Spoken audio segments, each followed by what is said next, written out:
This is my neighborhood. These are definitely my people.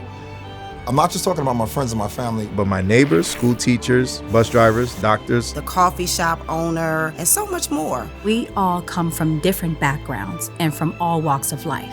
But one thing we all have in common is that none of us know what's coming around the corner.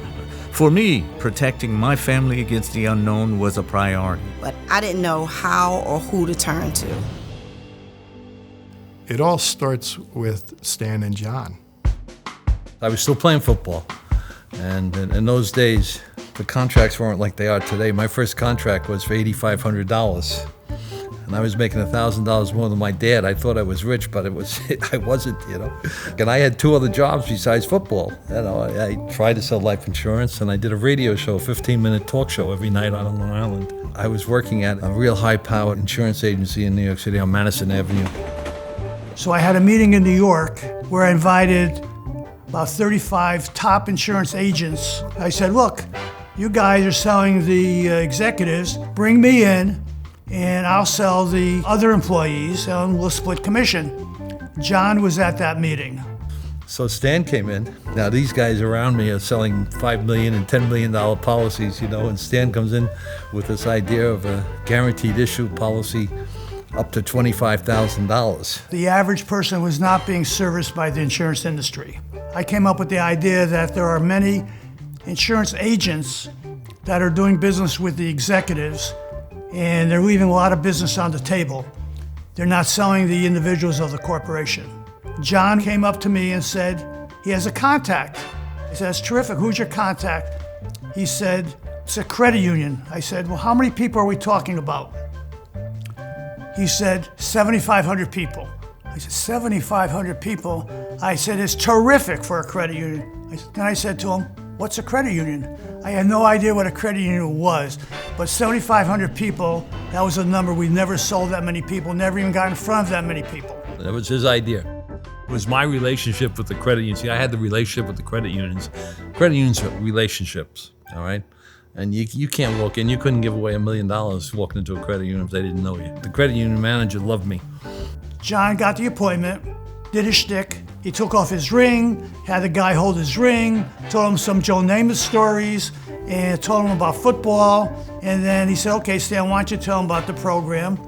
For the next 15 minutes, I did the flip chart, and I said, what do you think? The guy says, terrific, I'll take it. He had no idea what I was talking about. But what he did was he wanted to be associated with John. So that's how we sold our first credit union. He thought that would be good for his people, and then he had a friend who was the head of the Transport Workers Union. We got the path as a credit union. John and I actually solicited. We did everything that everybody else did. So we got to go to the trains and work the train stops. And we worked the midnight to 8 shift one night. So we were on one of the subways where they were cleaning cars. And we were in there talking to people, actually in the car. And they said, okay, the doors opened on both sides. John got out on one side, I got one on the other side. And we were split because they drove the car away. Half our people were on that train. So we had to wave to the conductor, come on back, we still got to do something. So we were on different sides of the subway, and we were both trying to sell somebody, and we're using garbage cans as our tables. I mean, they thought that we were crazy, but that's how we started, you know. My buddy, who was the president of the Port Authority Credit Union, was on the board of directors of the Municipal Credit Union of New York. He called me and he says, John, the Municipal Credit Union is looking for an insurance product for its members. They invited us into the meeting for the presentation, and maybe there were 5 companies besides us there, you know, Metropolitan, New York Life. I mean, the biggest insurance companies in America. And the only thing I asked for was that they let us go last in the presentations, all right? We're there, they, you know, 12, 14 people, you know, from these big companies are there, and then Stan and I just sitting there. And we finally get a chance to make a presentation. And I said to Stanley, I said, Stanley, don't correct me, because Stanley's very honest. Let me go. So I got up and I started talking. I said, well, ladies and gentlemen, you've heard from the biggest insurance companies in America. They're great companies, you know. Do they have experience with credit unions? Hardly any. when your members call up for service, they get passed on from one department to another department to another department. I said, when your members call us, they get Valerie. And Valerie knows them because, by the way, she was the only employee we had, so they had to talk to Valerie, okay? You know, she became president eventually after the years, but I mean, she was with us for almost 50 years also. So I said, you know, your people get service, real service, personal service. And I said, these companies won't do this. We deal with credit unions. We had two other credit unions, I'm sorry. I said, we're credit union specialists. We know what your people need.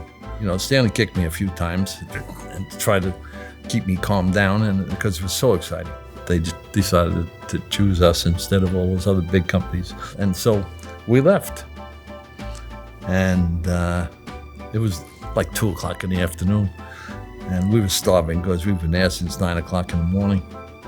And there was a dirty water dog right on the sidewalk. We had a dirty water dog. So we celebrated, and I think it was like $3.40 for our big celebration lunch on the sidewalk outside Municipal Building in New York, you know. I saw small miracles time and time again. The way Stan and John met, the way the MCU came to be. One thing after another that just came our way. But I don't want anybody to think it was all luck. Going from being one person to 300, going from that tiny office in Bridgeport to that lovely little house on the green, to the building that we're in now. One of our biggest, and I would say the best move we ever did, was to find Peter Huff.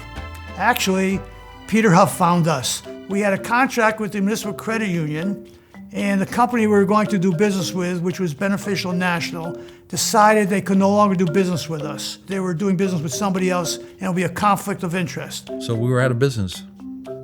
We had a contract, but we were out of business. And I'll tell you, it was scary. So we hit the road, and we went all over. And we got introduced to Peter Huff. And Peter Huff, through his brilliance, through his understanding of what we had, he understood us more than we did. I liked what they looked like, Big John and Stan. What I didn't know was they were in a desperate state. Now you gotta understand, Stan and I have no money. So I said, well, Peter, we need office space in New York City. All right, we'll give you space in this office. They have beautiful space on 53rd Street and 3rd Avenue. I said, well, we need $500,000 to bankroll it because we have to hire all these people so that we can sell the product. We need $500,000. Stanley kicked me so hard, I swear to God, it took me 3 days to get over the swelling. Got thinking, I think this is probably as sweet a marketing opportunity as I've ever heard of. Peter goes to us, well, we're not going to give you $500,000. What we will do is anybody you hire, we'll put on our payroll and we'll reduce your commission by 25% and we'll pay them and give them benefits and everything else. So it's a great deal. So without Peter, we don't have business. John and I went to bars and restaurants that Stanley has never heard of. Take that out, I don't like that. Well, I'm sure you can edit this. Well, I could tell you I planned it all, but that would be stretching it a little. As you grew, you just added more people. Just when I started working there, I was all alone in this little office room in Bridgeport. Stan would check on me almost, I'd say 2 or 3 times a week. He'd come by, how you doing? And I said, well, I'm fine, but it's so lonely here. I said, it's too quiet. And he left the office, and a few minutes later, he came back in, and he had a life-size poster of a stewardess that he had gone across the street to his friend who had a travel agency there, and he stood that stewardess next to my desk, and he said, you won't be alone anymore. So I had the stewardess standing there by my desk, and we managed to make it through that just before he and John got the MCU. And then from that point on, every day in my life at PFP was a different day. Yeah, as you grew, you just added more people, and next thing you knew, you had a sales manager, then you had a service manager, then you had somebody who was taking care of the files, and it grew. The company kept growing, and we kept growing, adding good people. Stan, he was the inside guy, I was the outside guy. I was in charge of sales. I'd be out there, and every night, the salespeople would have to call me to tell me, because we didn't have anything else in those days. 50 years ago, it was just on the house phone to tell me how much business we did, how many people we signed up, and everything else. So it was a nightly affair. I was on the phone. Oh, Jesus Christ. Phone calls at night on a rotary phone of reps, specifically Carlos Martinez, I remember, picking up. I'd answer the phone and he'd say, John, it's Carlos. Please tell your dad I had 5 deductions today for $1,560 of premium. And I'd write it on a piece of paper and I'd put it on the corkboard. And then another rep would call and I'd write the numbers down and put them up there. And it had to be when I was 10, 12 years old. And sometimes when you're that young, you try to memorize the numbers, but then the numbers started to get bigger, especially when new people came on and I wouldn't write down the numbers. I would not leave them for my father. Then I would say, oh, I never got a call. And it wasn't me that took the call, it was my brother. 2 brotherly loves, you know that. John's the oldest, so if he can blame him for something, he would. So when I came home, I could work my way down the board, get to my guys around the country, within a year. And it was all over the place, so it was crazy. There was a new challenge.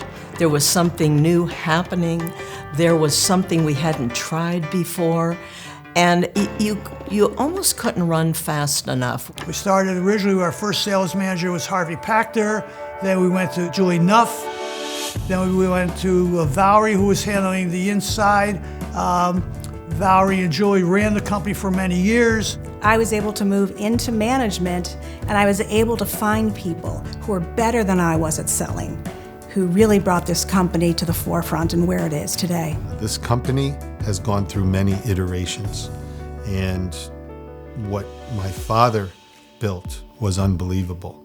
And everybody who came and brought something to this organization made it that much more special. It started with my father and Stan 50 years ago. They said the people of the middle to low income, but it really wasn't that. It was just taking care of people.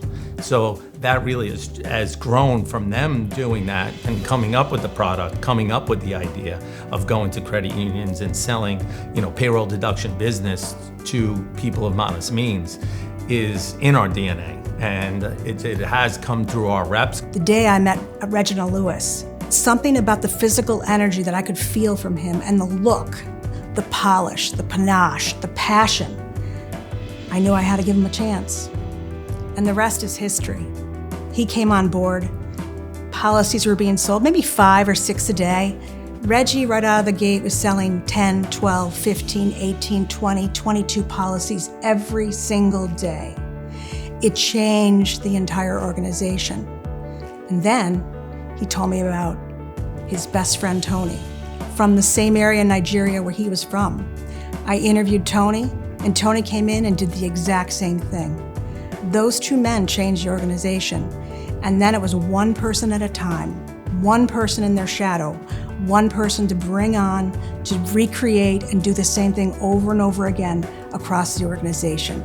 That's the Yinkas, the Ryans, the Chris, Mike Savage, that have brought that passion and that talent to the organization, and they feel happy to be here after 24 years. Very motivated. This was the best opportunity that I wasn't looking for. This is the craziest thing, because I really, in my mind, I'm not gonna sell insurance. Then what I'm doing for 30 years, I'm selling insurance.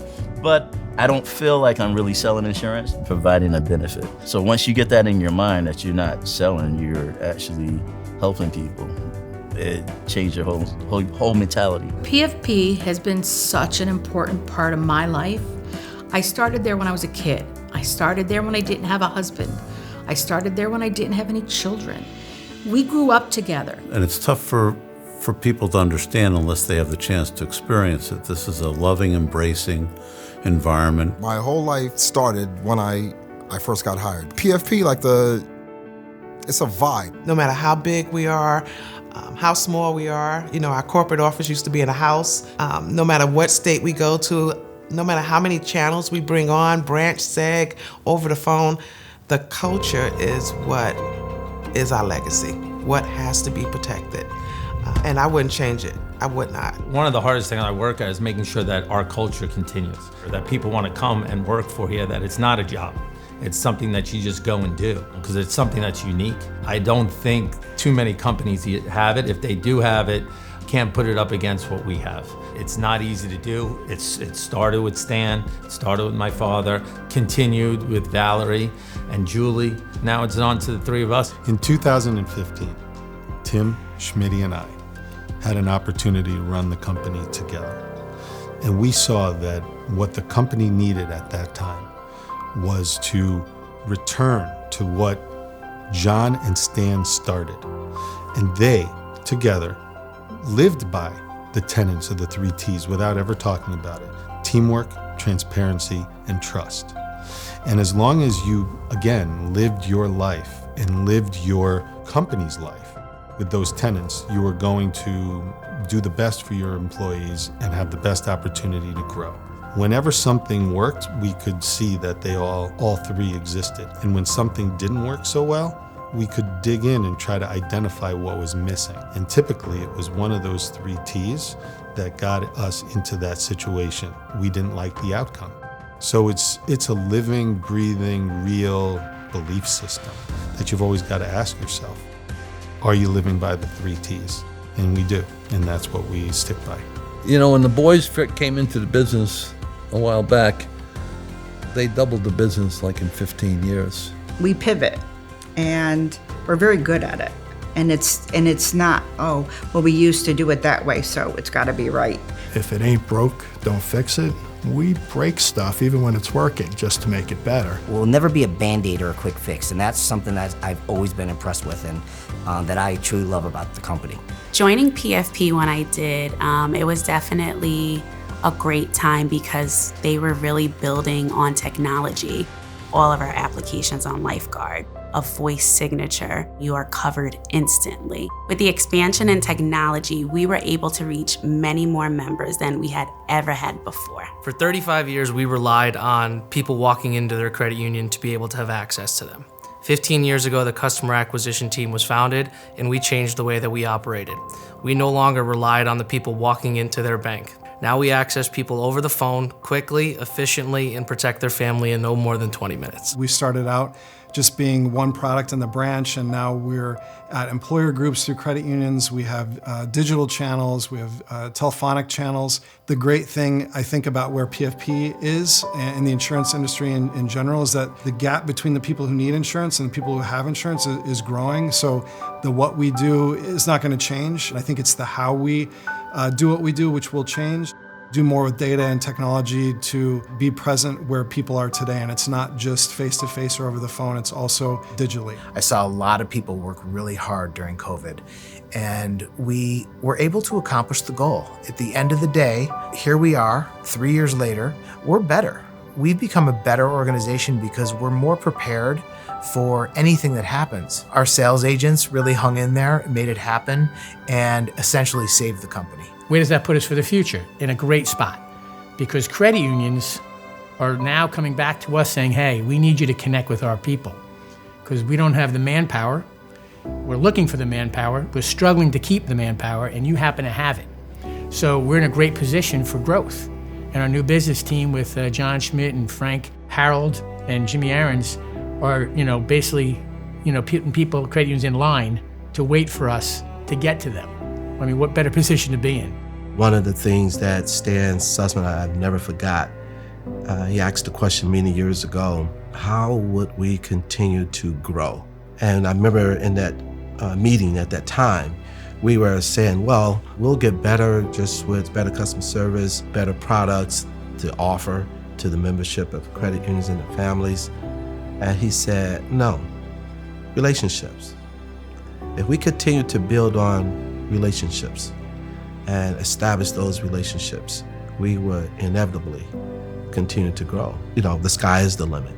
What I really want to emulate most is just the work ethic that he brings to the table, how he treats people, his generosity of spirit, his innovative self, his willingness to take risks, his lack of willingness to accept what is and always strive for something more. He always is a person who thinks outside of the box, and more than anything, he thinks. And he takes the time to think and values that so much. So for me, I wanted to try to create an environment in my life where I was able to do that, where I would bring my thought, my energy, and my action, just like he did, trying to spend the time to carve out something that had an opportunity to shine the way he was able to carve out what he did, build the company like he did. So I looked up to that all the time. Stanley, thank you for pushing me because I've enjoyed the ride in new business. But and my pop will have a professional football player as a dad and then be able to see him be even more successful, if that's possible, from being a Super Bowl champion. But just to have that role model and the positivity that he always brings, and I couldn't have asked for anything more. When it comes to a legacy of PFP, it's really just to continue on what Stan and John did 50 years ago. Continue the family, continue taking care of people, continue helping others. Tim, John, and David have done an amazing job as a second generation and leading us into the future. Their work ethic, their empathy, their business savvy, their feel for people and culture is above all what is going to push us into the future. So for that, we are so grateful and we are so proud and we are in great hands. Our credit unions and our credit union members can expect nothing but the best. Oh, it's a dream. It's a dream. I mean, it really is.